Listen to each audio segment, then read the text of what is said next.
Yes, guys, how is everyone doing? Welcome to an international break Game Week 5 live stream.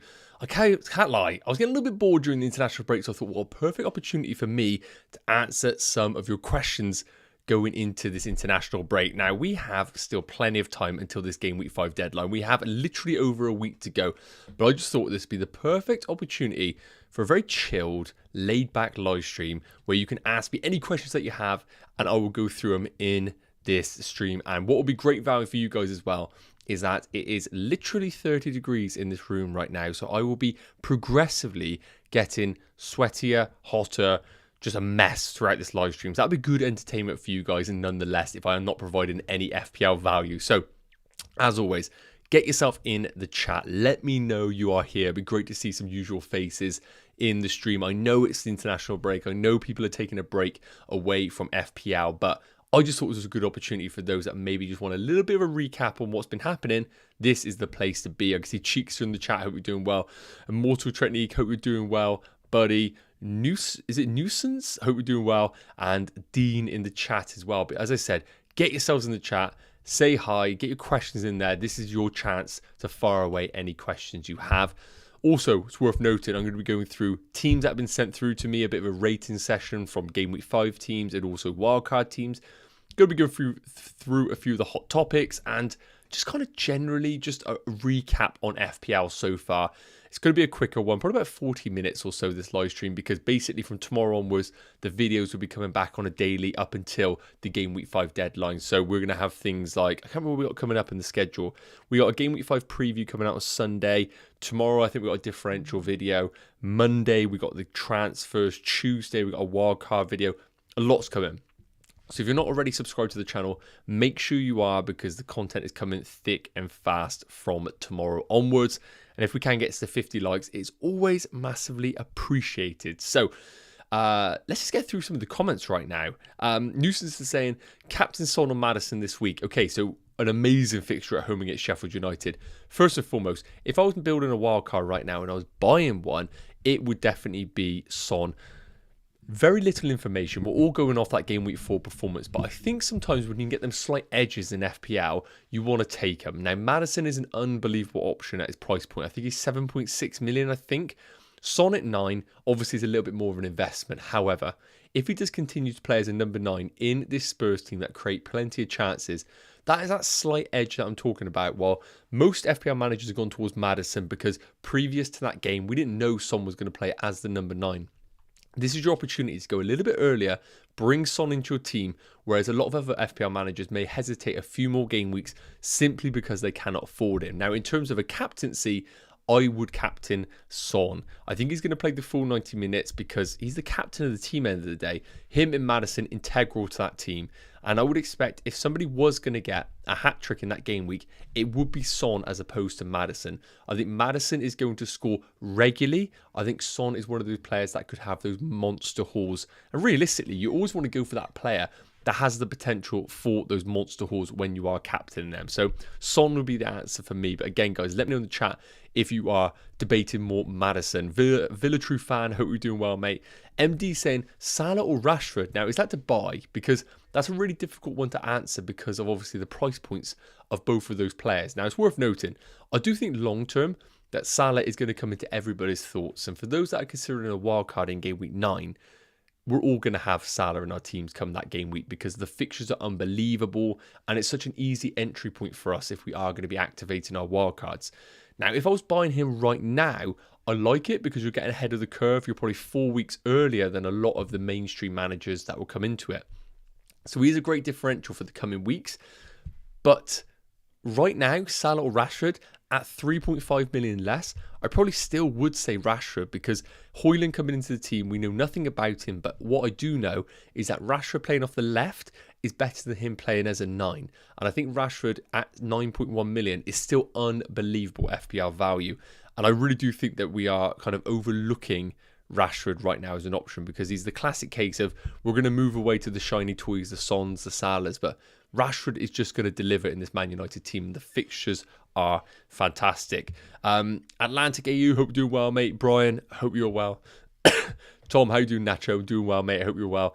Personally on board, really rely on FPL and football in general for my sanity. Yes, it is one of those sort of things where we kind of get into a situation where we think to ourselves, oh, like FPL, all I do is talk about FPL, all I talk about is football. And then when it's taken away from you, you think to yourself, actually, my life kind of revolves around these things. That's not a bad thing. That's not a bad thing at all. But it takes those kind of moments to realize, oh, this is really big in my life. Rio, hi, Nacho.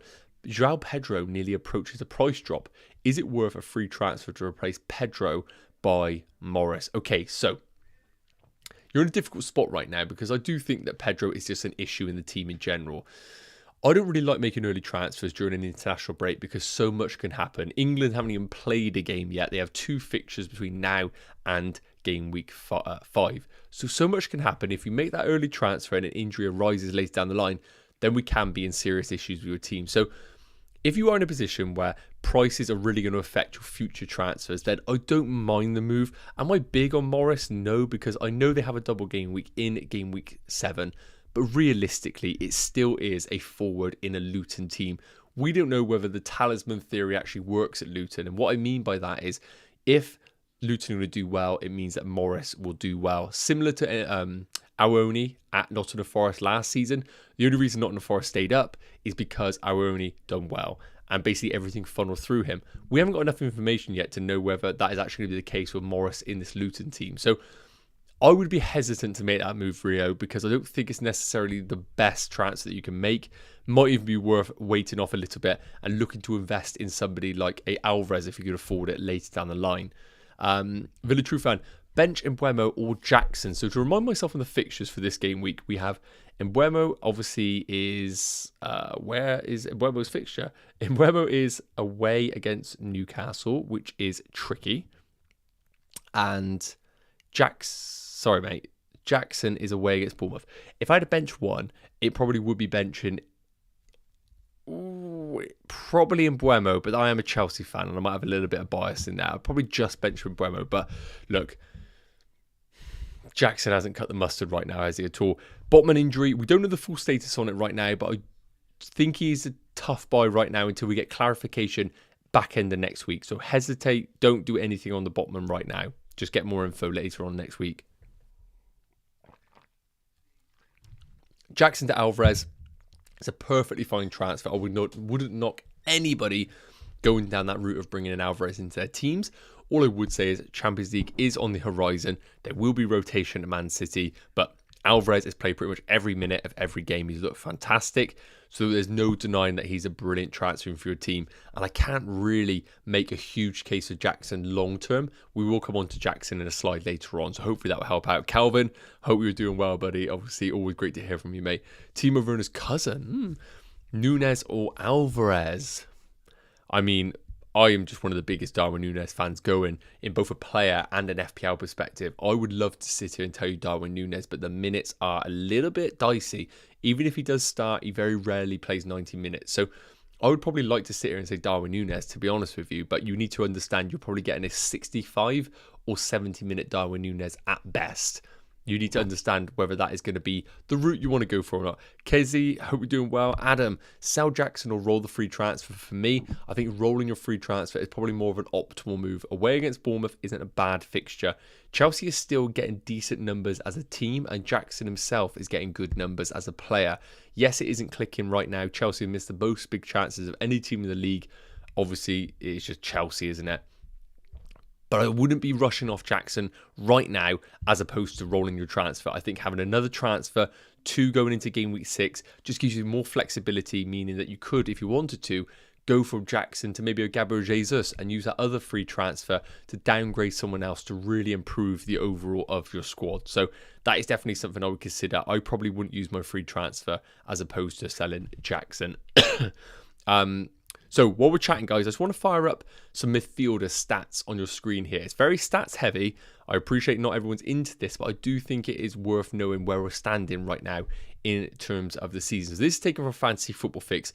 Massive shout out to them. Link is in the bio for all the good stuff from them. So this is a big old data sample here of basically in order of expected FPL points. So basically based on this, Mbeumo in a midfielder department is top for expected FPL points. And there shouldn't be a surprise here, but the way FPL points are calculated in terms of expected is XG plus XA plus all those sorts of factors. And it's a real good way to understand how players have got on in comparison to their actual return. So here you can see in regards to Mbeumo, 33.81 expected FPL points, and he's actually delivered 33 FPL points. So he is right on target. Whereas a Bruno Fernandes, for example, has got nearly 30 expected FPL points, but he's only actually got 18. So Bruno Fernandes has actually been really unlucky. He actually should be right up there as one of the highest scoring midfielders in the game, but he just hasn't really been converting, or players haven't been converting on his behalf in like assists, for example.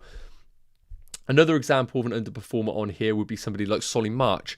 He's actually had an expected FPL point. Sorry, no, that is a terrible example. Another example would be Salah. Nearly 27 expected FPL points, but he's only had 23. So again, underperforming his data. On the flip side, if we're looking at players who are really overperforming their data, for instance, we could take Solly March, for example. His underlying data suggests that he has got an expected FPL points of 22.84, but he's actually scored 29 points. So in theory, he is slightly overperforming in that department there, which is obviously something long-term that I don't like to see when I'm considering players. I always want the player that is either a little bit below, a little bit above, right on par. That's kind of the route we want to consider when we are looking at our FPL options.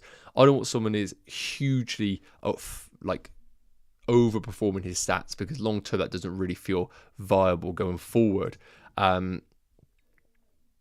Seth's asking on wildcarding, any tips? Yes. So, tell you what, let me go into a wildcard section right now, because this will be super relevant for you, mate. So, this is when should you play a wildcard slide. As I said, we're just going to fly through this stream in terms of like different sections that we're going to talk about, because I think a lot of these are relevant and a lot aren't. So, in terms of wildcarding, if you're in a position right now where you're considering wildcarding, there are quite a few things that I want you to check off if you are considering it. First and foremost, how many transfers are you actually planning on making? If it isn't 6 or more significant transfers, then I wouldn't even contemplate a wildcard right now. If you're thinking to yourself, oh, I want Son and I want Alvarez, you could do that with transfers or simply points hits. I would not be using a chip so important like a wildcard to bring in a few players. It has to be 6 or more significant transfers, which is going to change the structure of your overall team. So please do not be using your wildcard for just a handful of transfers. I would much rather you take a -8, for example. Now, if you're planning on not using your wildcard in this game week, then when's a good time to do so? Well, I think game week 9 is a good time. We have the international break over that period, so you can activate the wildcard, ride out any potential injuries or price rises that may happen over that period. We'll have 8 game weeks worth of information where we can actually make conclusions on players and teams. And importantly, we have a major fixture swing for Liverpool come game week 9, where they're at home against Everton, at home against Nottingham Forest, away against Luton, and at home against Brentford. They also have Fulham. It's a joke. So during this point, we may get to a stage where Darwin Núñez is playing every week, Mo Salah's on fire, and Trent is back to his usual self. We could easily go in with a triple Liverpool on our wildcards come game week 9, whereas other managers who may have either used their wildcard early on or are trying to hold off a bit later may struggle to really go triple up on their Liverpool assets over this period, because we need to remember they have the most expensive midfielder in the game is Salah, the most expensive defender. So it's very difficult from a team structure perspective with only 3 transfers to get yourself to those players. And that's why I really do like the wildcard. Now, some people might be thinking, yeah, but you're only really doing the wildcard just to bring in a couple of Liverpool players. I don't think that's the case at all.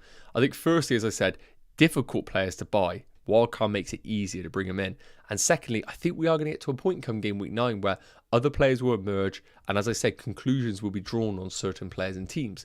And also, we'll know over this period how Europa League and Champions League impacts teams. So we may find out that Alexander Isak is a complete avoid because Newcastle are rotating heavily in both the Champions League and Premier League. And the same will apply to the likes of Brighton. So if you could hold off until game week 9, I think that's a really good time to use your wildcard. And again, if you're in a position where you don't have 6 or more significant transfers to make right now, I would avoid using your wildcard. So hopefully that has given you a little bit of an idea on when you should or consider at least using that wildcard. Calvin saying, only thing putting me off Son might be moved back to left wing and Richarlison back to centre forward. And Calvin, I agree there. I don't think we can come to firm conclusions of one game week of information, especially like Spurs' game against Burnley, who are a new team, not necessarily fully challenged in that game. Ange may need a situation where he needs high press from the front, and Son doesn't necessarily give that, whereas a Richarlison would do so. So I think we need to not rush to our decision making right now based off one game week worth of information. But I do think Son scoring that hat trick is going to put emphasis on him playing as a number 9 in the coming game weeks. Brian saying, if buying Son, sell Bruno or Sterling, already have Rashford and Jackson. Okay, so this is a really interesting debate right now. If you said to me, who is going to score more points in the next 5 or 6 game weeks, Bruno or Sterling, I personally think Bruno Fernandes will do so. I'm really not bullish on the Chelsea attack. Even though the numbers are good, the finishing ability of the team is pretty woeful. I think the ball striking, I've spoke about this before, the ball striking of the players at Chelsea are some of the worst in the league. The goal that Ferguson scored, for example, you would not see any Chelsea attacker score that goal because none of them can literally strike a ball like that. So I would probably say sell Sterling if you can do that move. You have the coverage in Jackson, and the Chelsea fixtures turn horrendously in a few game weeks' time. So you could almost move away completely from Chelsea come that period. And Keegan saying, should I sell Onana? Now, Onana is a very tricky one right now.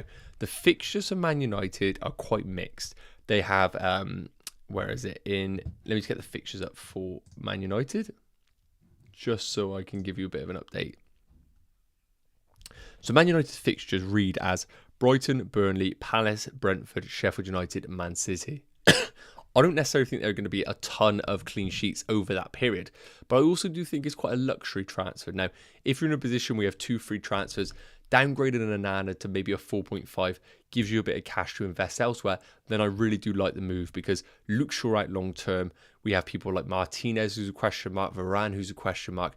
There are a lot of issues right now in the Man United defence. And while I rate Onana, I don't necessarily rate the structure of this Man United defence going into the upcoming game week. So it's a luxury move, but I think it's a good move long term if you do want to play it.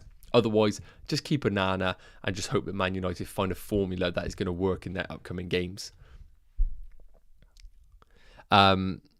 And Oliver's saying, hey mate, what do you think about getting Carlton Morris in for the next 3 weeks with Fulham, Wolves and the double game week? Yes, so I wouldn't be rushing to bring in Carlton Morris at all. I really think he's a position where the double game week is naturally going to make us intrigued to bring him into our sides, which I absolutely understand. And I do think the double game week is actually a viable time to bring him in, or if not before. As you said, the fixtures are really good for Luton. Now we need to remember, this is a Luton team. We're not expecting them to accumulate loads of big chances or actually accumulate high XG as a team. But we might see a situation, as I discussed, where if Luton are going to do well, Carlton Morris is going to be at the heart of everything they do. And we might see a talismanic kind of figure appear in this Luton team where, kind of like a Timo Pukki, where Norwich score, Morris will score. And the same applies to Pukki's situation. So for me, not going to rush to bring him in. But if you're sat there with João Pedro and you really hate him, maybe João Pedro to Morris, as we discussed, is a viable move. And you really do hope that he becomes the talisman of that Luton team over the next few game weeks. So I'm not against that move at all.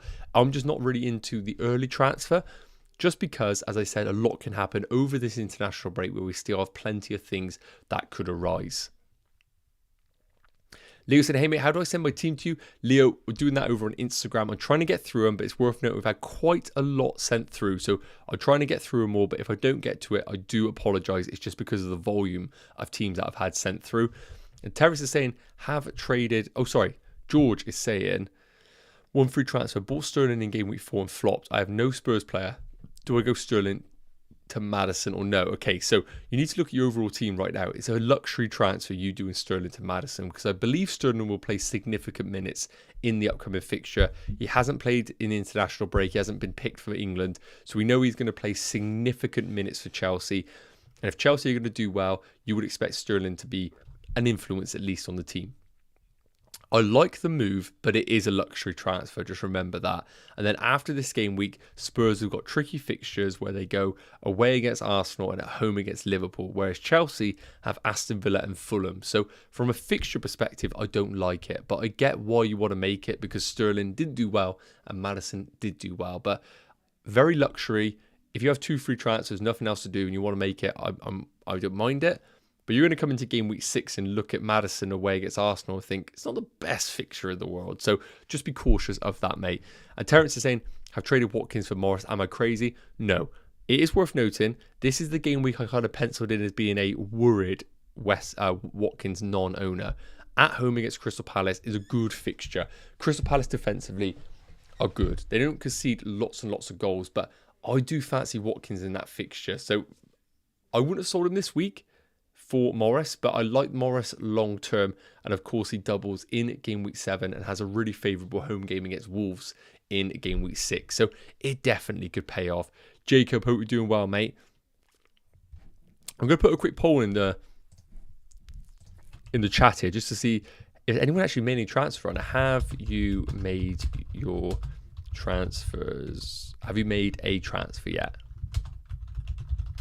I'm intrigued to see if anyone actually has. Yes or no? Because I keep preaching about not making early transfers, but I also appreciate that money's tight for some teams. They need to actually make early transfers. So let me know in the poll there, have you made an early transfer or not? I'll be really interested to know what kind of direction. End of the day, play the game your own way. Don't be completely influenced by content creators and people like that. But just know that there is good intentions in terms of when we promote about not making early transfers, just because a lot can happen in press conferences. So what else have I got for you guys? Forward stats. Actually, I came away from the midfield stats quite quickly. Basically, as I said, these are the boys who are top for expected FPL points. Very, very normal names on here. You could take a screenshot if you want. I don't want to deep dive too much into it, but what we are seeing here is that Mbeumo is just an amazing pick, and I think if you don't have him, he's still a viable option going forward. I think Bruno Fernandes remains a complete underperformer, and I wouldn't be rushing to sell him right now because the numbers are very good. Saka is still a great pick, and I think he's still the Arsenal pick to go for, but it's worth noting, I think Martinelli got sold very early, and I don't think his minutes are that much at risk, and I do think he will emerge as the best value Arsenal midfielder long term, with Gabriel Jesus being introduced back into the Arsenal team. So we will keep monitoring that Martinelli situation. Salah always is going to be in and amongst the underlying data, and we know he's a great pick. It's just being able to shoehorn him in your teams, which is tough. Outside of that, usual names. Son slowly creeping up the points off the back of that hat-trick. Now, looking at forwards, of course, Erling Haaland just dominates all of the numbers here for expected FPL sits. But Nicholas Jackson is a perfect example here of a player who should be sat here with about 25 FPL points, and he currently has 10. And suddenly the conversation flips between Nicholas Jackson is the essential to what we're currently saying is, should we all sell Nicholas Jackson? So look, 26.41 expected FPL points is seriously good numbers, but he's only posted 10 FPL points. Of course, he missed that huge chance against Nottingham Forest in game week 4, which has offered a lot towards his XG that we can see there. But the numbers are good for him. He's getting in good areas. I thought he's a little bit passive sometimes, but he does get himself into goal scoring opportunities. I think he does try and get himself between the posts. So it's good things that we're seeing. He's just not putting the ball in the net. But I think that will come eventually. And I wouldn't be rushing to move away from Nicholas Jackson based on the numbers that we've seen. Edouard's good, but you're not really going to invest in him. Visser is a minutes risk. I don't think I'd touch him. Julian Alvarez, if he continues to play week in, week out, we need to get him in. 6.7 million. The numbers are good. XG is 1.85. Yes, he is playing almost as a 10. He's not playing as an actual forward, so it's a little bit of a problem, but not enough to say that we shouldn't buy him, because 6.7 million for a starter in a Man City attack is essential in everybody's teams. It's just the fear of having him because of Pep Roulette. Watkins' numbers a little bit low, 18.8 expected FPL points. Compare that to the others like Nicholas Jackson. I think it does back why we went for Nicholas Jackson, just been unlucky in that situation there. The one that I'm really interested in is Nottingham Forest's Awoni. Fixtures coming forward are really good for Nottingham Forest. I think his points have obviously exceeded his underlying numbers, but he is a perfect example of a talisman in this Nottingham Forest team. And if Forest are going to do well, he absolutely will do well in that team. So he is someone on my radar right now at 6.6 million, as maybe a differential against someone like an Alvarez and Ferguson as well. Only 6 million. Numbers are good, XG of 2.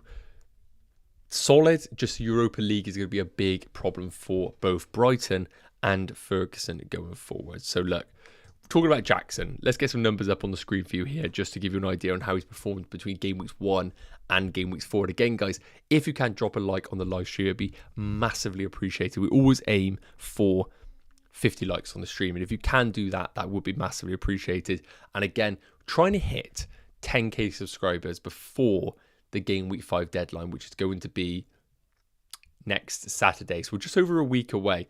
It is crazy ambitious, but if you are in a position right now where you're enjoying the content and you're not subscribed, it'd be amazing to have you on board this season.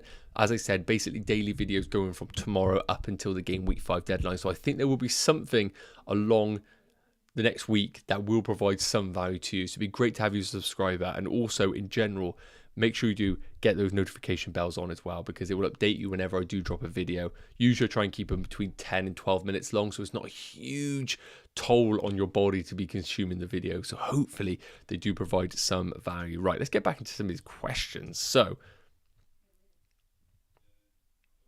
what have we got here? Geordie, hope you're doing well, mate. Uproar, Fernandez out for Son. I think it's a luxury move. As I've said, Fernandez's numbers are really, really good, so I would not be rushing to sell him.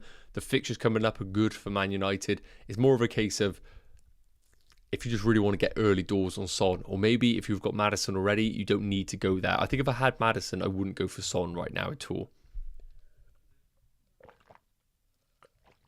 I was just saying, hi mate, what's your thoughts on maybe bringing Gordon on for game week 6? In my opinion, I should start at least one Newcastle attacker as their fixtures turn great and he's affordable and has looked all right. I thought, yes. So Newcastle assets are a little bit of a worry for me. So if I just get up their fixtures right now, because we know that their Premier League fixtures are good, but just give you a bit of an idea of what they've got coming forward with both the EFL Cup and the Champions League, because at the end of the day, there is no chance Eddie Howe is going to just look at the Champions League and think to himself, oh, I'll play a second string team. He's going to play his best team in all the midweek. So they've got Brentford the Saturday next week, then Tuesday away against Milan, then they have the following weekend Sheffield United away, then they have Man City in the EFL Cup 3 days later. 3 days after that, they're at home against Burnley. 4 days after that, they are at home against PSG. There is going to be serious rotation in this Newcastle team. And because of the likes of Harvey Barnes, who's been brought into the team, who is almost an identical player to someone like a Gordon, I'll be worried that Gordon is either going to get allocated to the Champions League games or the Premier League games. Now, of course, if it's the Premier League, happy days. But as you said in your question, you think that he's doing quite well in the Premier League, and I'd agree, he's looked lively. And he probably does emerge as maybe a starter in their Champions League team, which is a bad thing from an FPL perspective. So I probably would avoid Gordon right now. Just we need to see what is going to happen with this Eddie Howe Champions League team, because we got Newcastle in the Champions League we haven't seen in ages.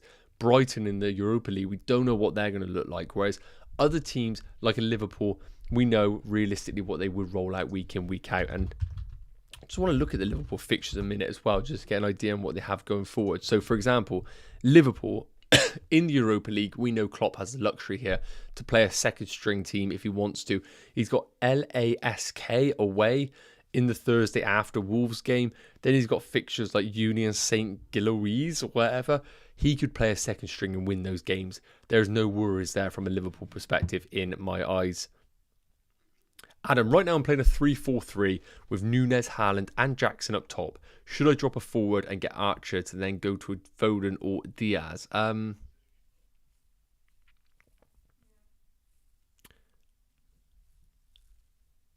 Okay, so I don't mind it. I don't mind it at all. I think Diaz is one of those sort of players where he definitely is going to get rotated from time to time. Again, we are seeing minutes shared with the likes of Diego Jota on that left-hand side. So I will be a little bit cautious of that going forward. Archer, I really do like his pick. I think he is a good option at 4.5. But I look at the Sheffield fixture to think, when are you going to play Archer? Maybe it's just one of those because he's 4.5. It feels like you have to own him because it's a 4.5 million value pick. So I like what you've got, but to be honest with you, with what you have, a Nunez, Haaland and Jackson front three, I think that looks really nice. And I would almost be tempted, of anything, to downgrade Jackson to an Alvarez and get your second Man City option in that shape and form. Zombie saying I've got Chilwell, Jackson and Sterling. Shall I sell any of them this week? If so, who for? Realistically, Chelsea are in a bit of a position right now, but I don't think it's a desperate sell at all. Of those 3 players, I'd actually rather you just roll your free transfer. Give yourself 2 in game week 6, because looking at the fixtures going forward for Chelsea, at home against Villa, then Fulham, then Burnley, still good fixtures for Chelsea. So I wouldn't be coming off the triple up right now. Maybe one of them, yes, but realistically, it's no drama. I would rather you roll your free transfer, gain a bit more information, and then go from there. And talking about Jackson, you can see the numbers here. This is based on per 90 minutes. 0.25 goals per 90, not the best. XG is nearly 1, well, it is 1 per 90, which is fantastic. Shots are fantastic. Touch heat map is amazing. All of that in the box. We're seeing good things. This is what I'm thinking. With Jackson, I don't think it is all doom and gloom. The numbers are good. Chelsea's numbers as a team are good. They just cannot put the ball in the net. And I know that is a big factor of the game. Obviously, that is a massive thing. But realistically, for me, I don't think Jackson is showing enough to suggest that we have to sell him. I don't think it's a desperate transfer right now. So, look, we're trying to get through a lot of these slides right now. I want to come on to a team rating that has been sent through on Instagram. As I said, I'm trying to get through as many of these as I can over on Instagram. So hopefully I've covered off quite a few here. So first up, we have 2 teams that got sent through from me to me. And these teams are Game Week 5 teams. They aren't wildcard teams. And it's basically just how do they look? What direction should the teams go in? So let me know in the comments what you would do with these teams. First up, looking at the one to my left here. Onana, Udogie, Henry, Colwell. Absolutely fine base to have there. Sterling, March, Martinelli, Saka, Bruno Fernandes. I think having Martinelli is an unbelievable differential now, I will say. I really do think they're in a position where Martinelli has gone from overrated, terrible Arsenal pick to underrated, brilliant Arsenal pick. I really do think that. What we saw in the game against Man United was he basically was just up against Wan-Bissaka, who's the best 1v1 dribbler. In another game with the way that he was stretching the team, the way that he was dominating that area alongside Zinchenko, I really do think that we're going to see Martinelli come into his own. And it's worth noting, it was the first time we've seen him with Zinchenko in the team. It really does help Martinelli as a player. He had Timber behind him in previous games. He had Tomiyasu. We're seeing the best of Martinelli when Zinchenko is in the side. And I personally am expecting Zinchenko to get regular game time. So for me, I think Martinelli becomes a brilliant pick for our teams. So Haaland and Awoni up top, really like that combination. I think he's a really nice differential. Not Haaland, of course, Awoni. So really do like it. What would I do? What would I do with this team? I'll roll the transfer. There's no need to make a transfer with this team at all. All have great fixtures. Now, later down the line, then we can make a decision what to do. I think Solly March becomes an issue for your team as we go forward. That probably would need to be removed because of the introduction of the Europa League. But for me, this team is a perfect example. If you're sat there right now with problems like an Onana, like a Solly March, I think we need to just take a step back, look at it and think to ourselves, are the problems bad enough to do a free transfer? Right now, Brighton are quite an inconsistent team. We don't really know exactly what we're getting. An injury to Ferguson, potentially, Welbeck out, introduction of Europa League around the corner. Would it be the craziest thing in the world if Onana came away with loads of save points in the bonus and maybe a clean sheet? I don't think it's the most inconceivable thing in the world. So Onana to someone like a Flecken, yes, that may pay off this game week, but is it really worth it in the short term? Whereas going with this team, rolling your free transfer, I think long term is going to offer more value to your side and more flexibility in future game weeks. So if you have a team like this one, I absolutely would roll your free transfer. I don't think there are any desperate moves to make at all. The one thing I would say is, of course, no Spurs investment. If I had to make a sacrifice in this team to bring in a Spurs player, I wouldn't be wanting to sell Bruno Fernandes. It probably would then have to be, do you have the money available to upgrade Solly March? If you do Solly March to Maddison and get it done, or obviously Son if you have the funds. Otherwise, it is going to have to be a sacrifice of the Arsenal midfielders, I do believe. Then it might be a case of getting rid of Martinelli if you don't think that he is as good of an option as I believe he will be. Easy move, Martinelli down to Maddison. Now, the other team that you can see on the far side is a little bit different. And I want to make sure these are different sort of teams. So Sanchez in goal.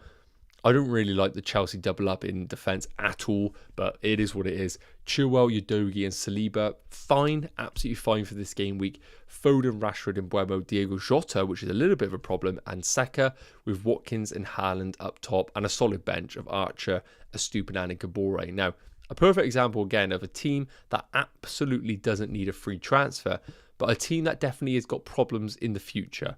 I think Sanchez in goal could be a problem, but again, not enough to make a transfer with at all.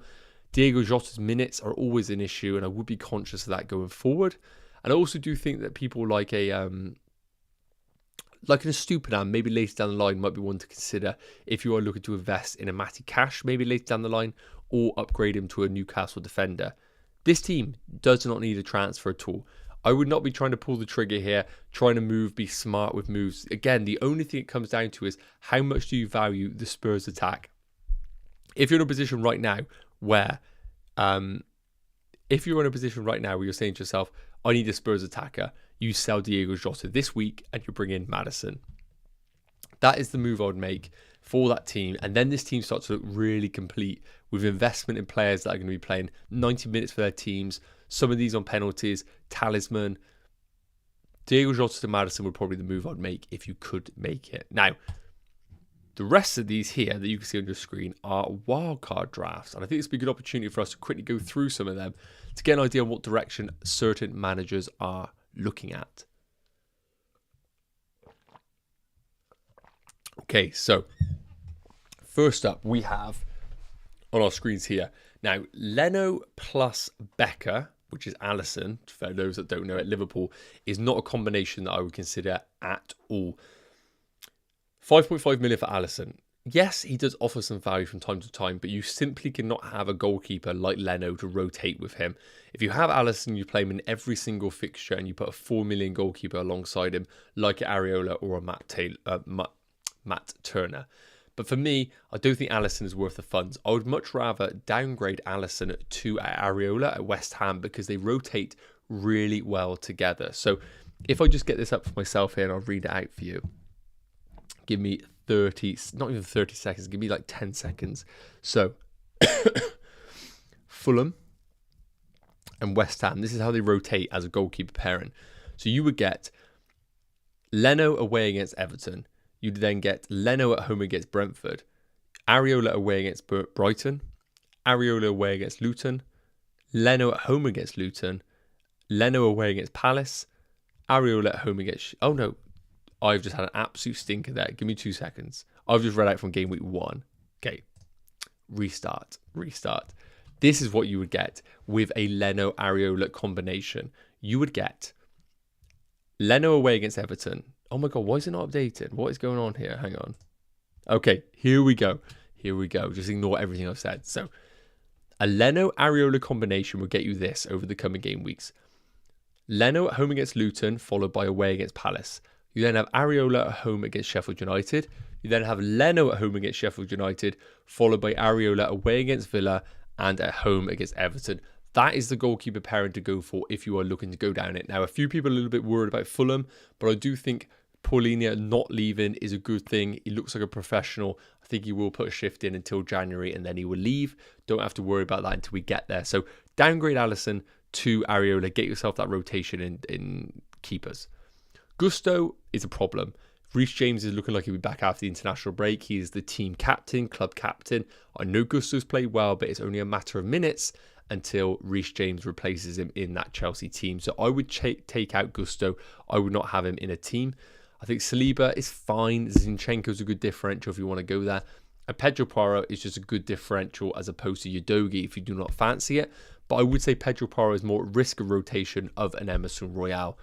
Other defenders, Matty Cash, looking good. I was worried about rotation, but it looks like Unai Emery doesn't mind playing him as a right winger at times. So that is an added string to his bow, something that I think makes him a brilliant option going forward. And Estupiñán, fine. Defensively, the fixtures aren't good. They have Europa League. It's tough for me to argue against Estupiñán because he's so attacking, but I would be cautious about Estupiñán, it is worth noting. Midfield, Ward-Prowse on the bench. I'm not huge on the Ward-Prowse pick. I think there are better options out there. Saka, brilliant pick. Diaby, great pick. Double Spurs. Now, I don't know if you want to be looking at double Spurs when they go away against Arsenal, at home against Liverpool in back-to-back game weeks, but I like the differential view that you are going for. The one thing I would say is Man United attacker not missing in this team. That would be a worry for me right now. The front three, Isak is a worry. Minutes are risky as it is in terms of playing a full 90. And we've got Champions League coming up, which I really do expect him to be a Champions League player in this Newcastle team, which means his Premier League minutes are going to be a little bit of a worry. Haaland, Alvarez, I can't knock that combination at all. So this draft here, I like it. I would downgrade Alisson to Areola, get the rotation. I would get rid of Gusto, maybe bring in a cheaper, similar price defender or a Kabore. Kabore is a good pick because Luton double in game week 7. And I maybe would sacrifice a Maddison to get yourself maybe a Man United midfielder if you can afford it, or maybe even an Mbeumo at Brentford. Otherwise, the team looks good, and obviously the Isak situation. Now, the far team has already got the goalkeeper rotation that I really do like. Udogie, probably the pick of the Spurs defenders if you want to go there. Matty Cash. Botman, we need to monitor the situation of Botman, but I do think Botman is a great pick. Newcastle look really good fixture-wise. I am a little bit hesitant, though, about them because I don't think they are the Newcastle we saw last year. And as I said, they have Champions League, so I will be a bit worried about that. But I understand the investment. Kabore is a great pick because they double in game week 7. Pinnock is just a good investment for the Brentford fixtures coming up. Midfield, I cannot knock that midfield at all. Now, of course, going for Mo Salah is a big investment. You are putting a lot of cash in your team into him. But as I said, game week 9, everybody's going to be on Mo Salah because of those amazing Liverpool fixtures. So you're going 4 game weeks early, which I do not mind at all. Obviously, you have to make sacrifices, which is going to be in your defence. And I mean actually in your physical defenders. So I'm not against it at all. I can never knock anyone going Mo Salah, especially when he's still such a great differential in the game. Alvarez, Haaland up front. As long as you're happy to ride the pet roulette, I like it. So the far draft that you can see, the one with Leno and Areola in goal, is my preferred wildcard of the 2 here. Right, let's get through some more questions in here, guys, before we wrap up the stream. Because I want to quickly go through my team plans, and then I think we will be good there. As I said, just wanted to do a bit of a recap, just a bit of like a how are you guys doing live stream, because as I said, going forward from tomorrow, we'll be having daily videos. So we will be getting right into all of the good stuff. So make sure you are subscribed to the channel. As I said, we're aiming for 10k before next Saturday. I can see currently a bit of a live update. We're at 9593. Can we get to 9,600 by the end of this stream? It only takes 7 of you who aren't subscribed to do so. It'd be amazing if you can. Right. Diaby or Alvarez? I think right now, based on guaranteed minutes, I think I would prefer Diaby.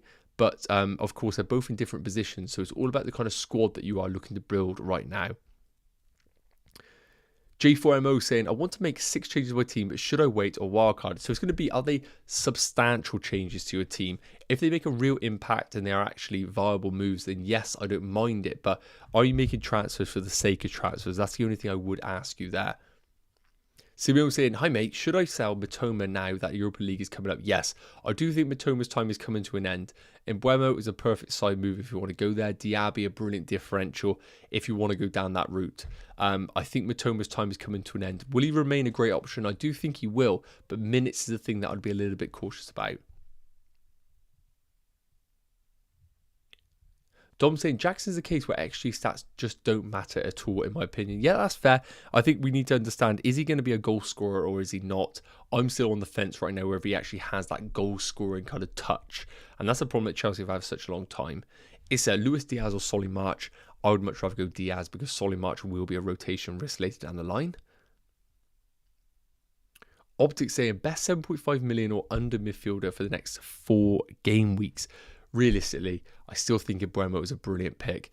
Obviously, Maddison doesn't come into that area, which is worth noting, so he can't come into that bracket. The next 4 game weeks, realistically, let me just look at the fixtures. I think Bowen's a nice pick if you want to go there, but I think Mbeumo is still the man. I know it's boring. I know it's very, very kind of like mainstream, but I think most probably Mbeumo is still the man. And it means that you're not missing the boat right now. You haven't missed the boat on it. Alvarez or Awoni, I probably would still back Alvarez, but I think Awoni is kind of like the guaranteed minutes pick that if you are worried about pet roulette, it's a good route to go for. Darwin or Alvarez or Awoni, look, I'm going to be the maverick and say that I think Darwin Núñez is going to fly under the radar. And if you cannot afford a Mo Salah or justify him in your team, then I think he is a brilliant option. You just need to know that the minutes are always a problem with Darwin Núñez. Charlie, hope you're doing well, mate. Okay, we will come to the rest of the questions in a second. What I want to do is quickly come to my team just to give you guys a quick update before we wrap up this stream. Okay, planning ahead. Here we go. Hopefully you guys can see that. Can you just let me know in the chat? Can you see that screen okay? Just put yes or no. If I can just get 2 or 3 responses, that would be sick. Just to get an idea on whether this is actually going to work or not. Sort of bar now as well. Yeah, if you guys just let me know in the chat whether this is actually viewable, if you can actually see that okay.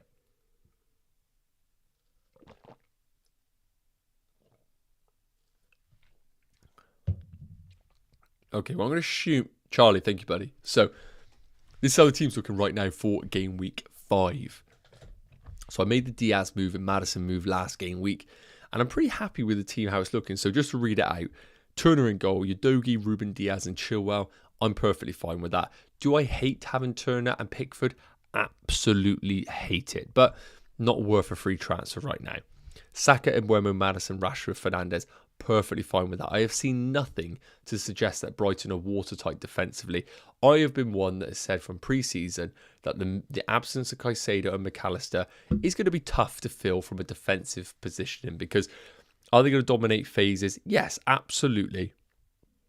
They're actually going to dominate possession from time to time, but I think Brighton are going to have moments where they're going to struggle like they did against Newcastle, for example, not against Newcastle, but they're going to struggle from time to time where they're going to not be able to actually adapt because of the absence of the midfielders in their team, like I'm missing a Caicedo and a McAllister. So defensively, I'm worried for Brighton from times, and I think Man United could cause problems against them. Front 2, Haaland and Nicholas Jackson, perfectly fine. I know people want to sell Nicholas Jackson, but realistically, I don't think there is a need to make it right now for this team. If I was going to sell one, I probably would look to even try and upgrade it to a Gabriel Jesus, for example. I don't think making a sideways move to any other option is really justifiable right now. So I'm happy with this team, and I think I'm going to roll the transfer. Now, coming into game week 6, for those that don't know, this is the Google Chrome extension on the actual website, just a heads up. So for those that don't know, you can integrate a planner into the official site. It's called FPL Plus over on the Google Chrome extension. Make sure you check it out. It is sick. So here's how the team would look for game week 6. Pickford away against Brentford. Don't love it at all. Stupinan, Ruben Diaz, Chilwell. Great picks this week. Obviously, we got Arsenal at home against Tottenham, and I have at Maddison, which is a problem. But the other fixtures are fantastic. Now, in terms of the general fixtures for game week 6, you can see here, Brentford top the ticker with Everton at home, but I'm not buying a Brentford player. And I'm not going into Brighton either. Palace, I'm not investing in Palace. Fulham, I'm not. Liverpool, that is where I would like to have an investment. Now, it could be crazy, but there is a world where come game week 6, I make a move of Nicholas Jackson to Darwin Núñez. If he gets another start in game week 5 away against Wolves, I will feel very, very tempted to play one of my 2 free transfers and sell Nicholas Jackson for Darwin Núñez. A lot can happen between now and then, but the reason why I want to roll my transfer this week is to give myself the possibility of making that move if I see enough from both Liverpool and, of course, Darwin Núñez. So obviously it's very difficult to judge, but the team could look something like this. So I could bring in Darwin, which is a little bit rogue, I know, save the team there, and it looks something like that. And then we come into game week 7, I would have 1 free transfer available, 2 free transfers. Kabore would come in for his double. Yes, I do think he's a better pick than a Stupinan before those ask, even though he is a Luton defender. And my team would look something like this with 2 free transfers available to me. Would I sell a Man United player at home against Palace? Absolutely not. Would I sell Saka? No. Would I sell Mbeumo away against Forest? No. So I started looking at my team thinking, where is the transfer going to happen? Because Pickford at home against Luton, great fixture. I'm not going to sell a goalkeeper around that sort of period. So I started looking at this team thinking, where is the transfer that's going to be made? and required in my team. So maybe a luxury move of Mabama to an Archer, just to give myself the 4.5 million of choice. That is an option for my team, bringing in Archer and still having one free transfer available to this team. Then obviously we get into game week 8. Now the plan for my team is to wildcard in game week 9. So I'd almost have game week 8 as a bit of a free hit for my team if I want to go down that route. Udogie would play away against Luton. Kabore obviously wouldn't feature. And I'd have a Stupinan as my backup defender. And that doesn't look too good. So we come to game week 8 and get an understanding of who has the good fixtures. Villa away against Wolves. Bournemouth away against Everton. Chelsea away against Burnley. Palace at home against Forest. Nothing screaming out value here. Liverpool have a tricky-ish game away against Brighton. So I don't think it necessarily screams out major value in the squad. Maybe a Saka to a Son might be an option come that game week. But what I'm trying to say is, I think transfers are going to be tough to make over the coming game weeks. I think we're going to struggle to sell our Man United players. We're not going to sell our Arsenal players.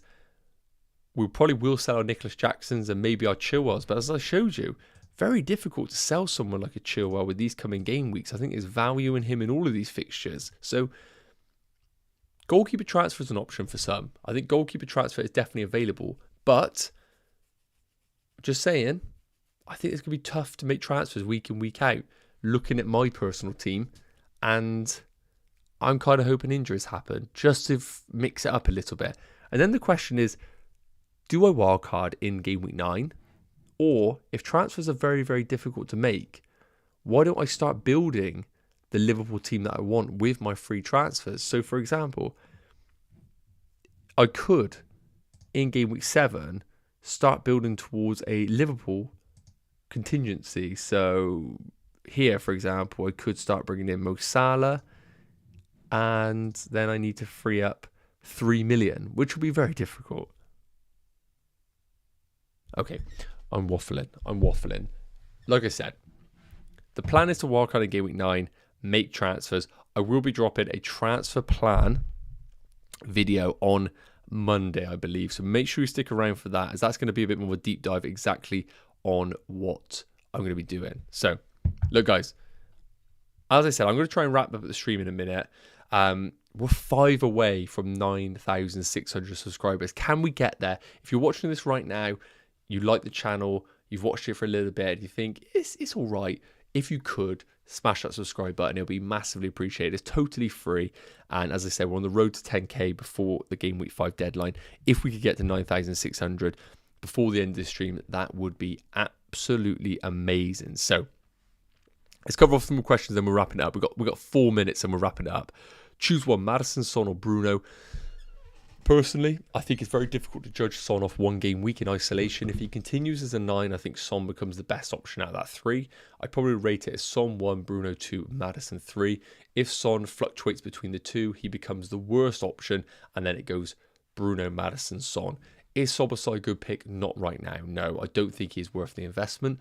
Will Trent be fit? Don't have the information right now. I think it was a classic case of he's injured. Let's get him off England duty and make sure he's fit for game week 5. Bench Mbeumo for Watkins next fixture. Realistically, if you have Watkins with that great home fixture, I probably would play Watkins, yes. What do you think of Saka captain over Haaland in game week 5? I just could not do it. Haaland hat-trick in game week 4 is enough to make me think you never go against him. Unless the fixture is really, really favourable for any other alternative, which I just don't think it ever really is. Charlie saying Turner, Udogie, Cash, Botman, Saka. What would you change as this is a wild card? Okay, so firstly, I probably wouldn't have Turner. I really like the rotation of Areola and Leno as your goalkeeper, so I would upgrade Turner to Leno first and foremost. I would monitor the Botman situation. If he's out injured, that could be an issue for your team. Otherwise, team's looking very good. That is the one move I'll make. Leno instead of Turner, and then I think your team's in a really good place. Then it's just monitoring international break. yes, for those that are asking, that's FPL Plus, the extension that I've used on here. Do check it out. It incorporates the Fantasy Football Fix site. You get the planner, you get the price changes up here. It's amazing. It's so good. Not many people know about it. It needs to get out to the masses because it's brilliant. Is Mbeumo a good transfer? Yes, you haven't missed the boat. The points are brilliant. The fixtures are great. He's on penalties. He is a great option. And in terms of people saying, will he rise in price? Let's just check out the price change over on the Chrome extension. And we can see here, the potential price changes tonight are Matty Cash and Sarr of Tottenham. Players that look like they might fall in price include Nicholas Jackson, which is a big surprise, Ashley Young, Laporte, Stones. Somebody like a... who is it we're talking about? Mbeumo isn't on the list right now, so no worries as we speak. Right, guys, we are going to wrap it up there.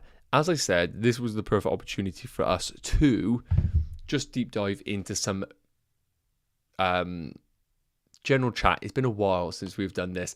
As I said, starting from tomorrow onwards is going to be daily videos, so make sure you're subscribed to the channel. Make sure you smash that notification bell so you're updated with any videos that I do drop. As I said, thank you so much for the support so far this season. It's been a nice break over the international break, but it's time to get back to work on FPL. So thank you so much again for tuning in, guys. You will see me on your screens from tomorrow onwards daily, so make sure you're subscribed, and I'll see you